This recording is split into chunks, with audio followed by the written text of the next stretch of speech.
I need to take a minute here to discuss these, okay? Because this is a whole freaking lot. These were all in the last, like, day, dude. Like, an actual day. We've had, what, 4 or 5 messages?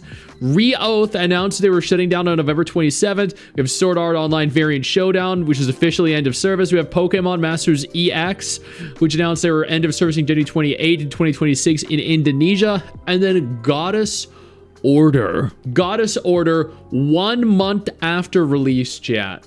1 freaking month. I did a video on this game literally a month ago, man. Just a month ago, they sponsored me. They were like, yo, Stix, we want you to cover our video. And I was like, cool, absolutely, man. I would love to. I love covering new games, chat. So, given an opportunity to cover a brand new game with a pixel art style that looked as beautiful as it did, sweet. Story was okay. The combat was fun. The characters looked good. The gameplay was engaging. And then out of nowhere, it's been a month, and apparently the game is dead. A month, dude. A freaking month. What? Is that a record for quickest EOS? No, there have been gacha games that shut down much quicker. They sponsored people and they said, nah, we're leaving. So I admittedly, I didn't play it after my sponsor. I'm gonna be honest with you, chat. 95% of the sponsorships I take, I play for like the couple weeks leading up to the release because A, you're being paid to do a video on it. B, you want to push out content on it because that's where all the views are. When a new game launches, you spend the first few days of the launch talking about the, the positives, like, oh, they did this incredible thing, they hit this insane achievement, and then the negatives, oh, I can't believe they messed that up, or I can't believe this is happening to it. So you spend days or weeks, depending on the success and popularity of the game, discussing it. So you spend weeks leading up to it and weeks just after, and then after that, you're done, right? So when new gacha games release, I typically tend to play them for about 2 to 4 weeks before moving on to something new. But this I admittedly, it did not make waves. This game was a fun game. It was definitely hindered by numerous different issues that arose, but this was a new game that launched, was fun when I played it, and then just tapered off and never really achieved anything at all. And because it never achieved anything, there was no point in actively covering it. Like, they didn't really do anything wrong, didn't really achieve anything, monolithic or worth covering. So it just, nobody talked about it. And then here we are 1 month later, it was just so obscure that they're like, eh. They do have, apparently, messages, though, like an actual confirmation on their Discord. I don't know if they have that on their Twitter, though. Let's take a look. One live service that shut down on the same day on release. We're the same. Yeah, I know too. Is Black Beacon shutting down? Not yet. Okay, they did announce it over on their Twitter page. I wonder if it's the same message. Let's take a look. End of service update and future service plans. Okay, they did. Sweet. Okay, let's take a look at that. By the way, chat, if you haven't already, go ahead and join the Gacha Hub Twitter community. This is the biggest, the best gacha community over on Twitter. Y'all don't want to miss out on the stuff we talk about here, the stuff we cover here, because, we're cool. And the other gacha communities aren't as cool as we are. Regret to inform you some unfortunate news regarding the game's future updates and service status. Update and service announcement. Our team has been preparing new content and system improvements for the upcoming OLEG update on November 5th, and a major update on November 12th. So they have 2 updates planned. A major update on both November 5th and November 12th. That's actually wild. Damn, okay.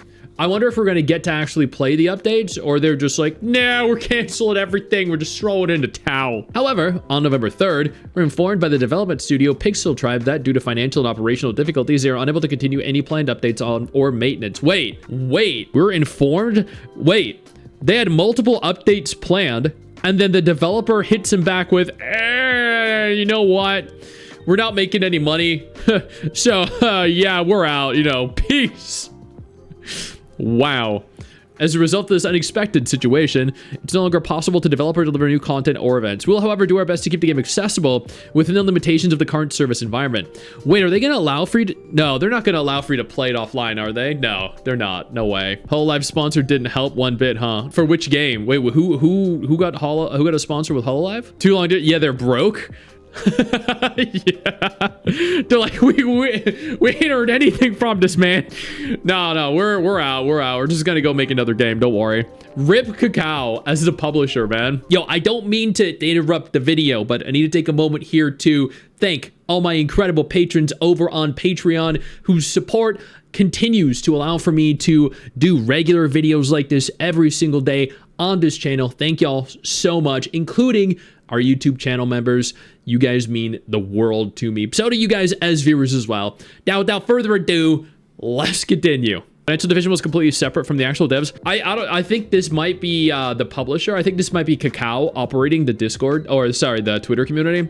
And they were like no, but that doesn't make sense because it said they had multiple updates planned for November 5th and November 12th, right? So that wasn't the publisher that had those updates planned. That was the developer that had the updates planned. And then the finance team decided to tell them no. So I don't know. That looks like there was a bit of like a conflict of information between departments in the studio. I don't know how much this was influenced by Cacao or how much, you know, Cacao is in direct control here. Sad? Yeah. You love Guardian Tales? It's one of my favorite gacha games, man. I mention it all the time. Gotta sort of go to collab with Hulk. Did they really? Wow. Wow. Okay. Get this information. The short term says that they have communication difficulties between the two divisions. Yeah. That's definitely true. It reminds me of Black Beacon, how there was that disconnect between global and China. Like, just pretty bad, man. They're willing to refund, are they? To prevent further inconvenience, all paid products have been suspended from sale as of this announcement. If you wish to request a refund or have other inquiries, contact us through... Okay. So you can refund. You can initiate a refund. It was odd that the game had grossed $800,000 on the App Store alone, according to a website that collects statistics for October.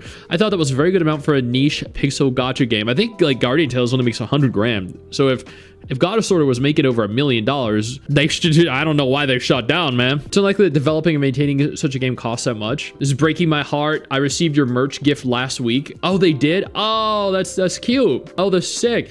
Yo, why didn't they send me a cool merch gift like that? That's kind of sad. I got so much merch behind me, but I mean, I would have taken it for sure. That's, damn. Okay. That's depressing. Yeah. Wow. Okay.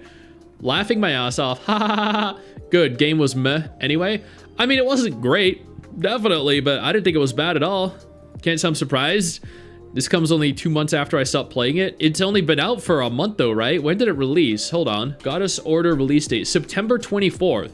Yeah, it's only been like a little over 5 weeks. Yo, it's been only 5 weeks, bro. Damn. But then there's Re-Oath, which is shutting down. And I mean, they're like cute schoolgirls, but other than that, like, I don't know anything about this game other than the fact that it's another Japanese gacha. And from everything we've learned, Japanese gachas seem to be like the most difficult gacha games to maintain, to keep alive. Is this a Yuri gacha? They both look like cute schoolgirls. Yeah, so I don't know. Japan loves cute schoolgirls, so I guess. And Sword Art Online Variant Showdown officially ended service, chat. I don't know anyone that played this ever, so this was not at all a surprise to me. And then Pokemon Masters, interestingly enough, or Pokemon Masters EX announced that they were end of servicing in Indonesia. Like that kind of threw me, man. I read that and I'm like, Indonesia, of all the countries you're EOSing in Indonesia? Like, specifically?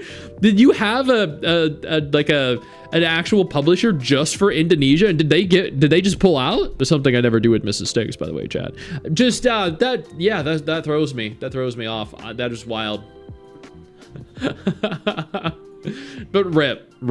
I mean, I genuinely feel bad for the studio here, all the people that actually put the time, the effort, the work into creating the game and then releasing it for everyone, because it's a lot. That could be years worth of their time invested into something that lasted a month, an actual month, man. I know you think that you just hit the end of the video, and technically, yeah, you have. And I know your first reaction is to close out of it at this juncture, but don't.